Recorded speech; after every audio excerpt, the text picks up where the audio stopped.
কদিন আগে 10 তারিখে আপনাদের সিউড়িতে প্রায় 5-7 হাজার গ্রামীণ শ্রমজীবী মানুষ, কৃষক, কলকারখানার যে শ্রমিক, হকাররা যে মিছিল করেছে, একেবারে দার্জিলিং থেকে সুন্দরবন পর্যন্ত লক্ষ লক্ষ মানুষ।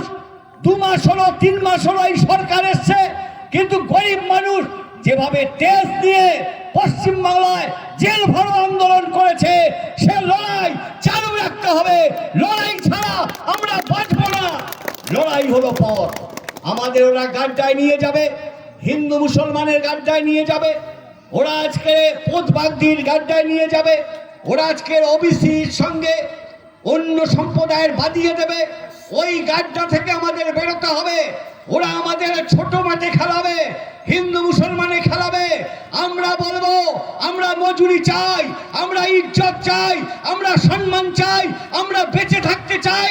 পেটের লড়াই বড় লড়াই, হিন্দু মুসলমানের লড়াই বড় লড়াই নয়।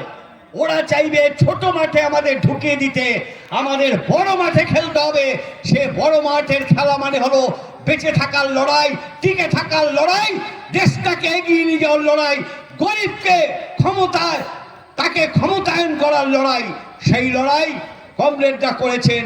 আমাদের লড়তে হবে, কৃষক সভাকে শক্তিশালী করতে হবে, ক্ষেত মজুর ইউনিয়নকে শক্তিশালী করতে হবে, আমাদের যে সামাজিক সংগঠনগুলো আছে শক্তিশালী করতে হবে, এলাকায় এলাকায় যেতে হবে, মানুষের নারীর সঙ্গে আমাদের সম্পর্ক তৈরি করতে হবে। যদি আমরা করতে পারি তাহলে মমতা ব্যানার্জি, লোকেরা এখন ডিম খাচ্ছে, কিছুদিন পর এই বিজেপিরা মানুষের পেটে ছুরি মেরে যে হিন্দু মুসলমানের খেলায় মেতেছে, তাদেরও আস্থা ঘুরে নিক্ষেপ করবে পশ্চিমবাংলার জনগণ। সময়ের অপেক্ষা। তার জন্য সংগঠনকে তৈরি করুন। সংগঠনকে যদি আমরা জোরদার করতে পারি আর জনগণের দাবিগুলো নিয়ে যদি আমরা ধারাবাহিক লড়াই করতে পারি, তাহলে মালতী দাস এবং নেপাল দাসের স্বপ্ন আমরা পূরণ করতে পারবো।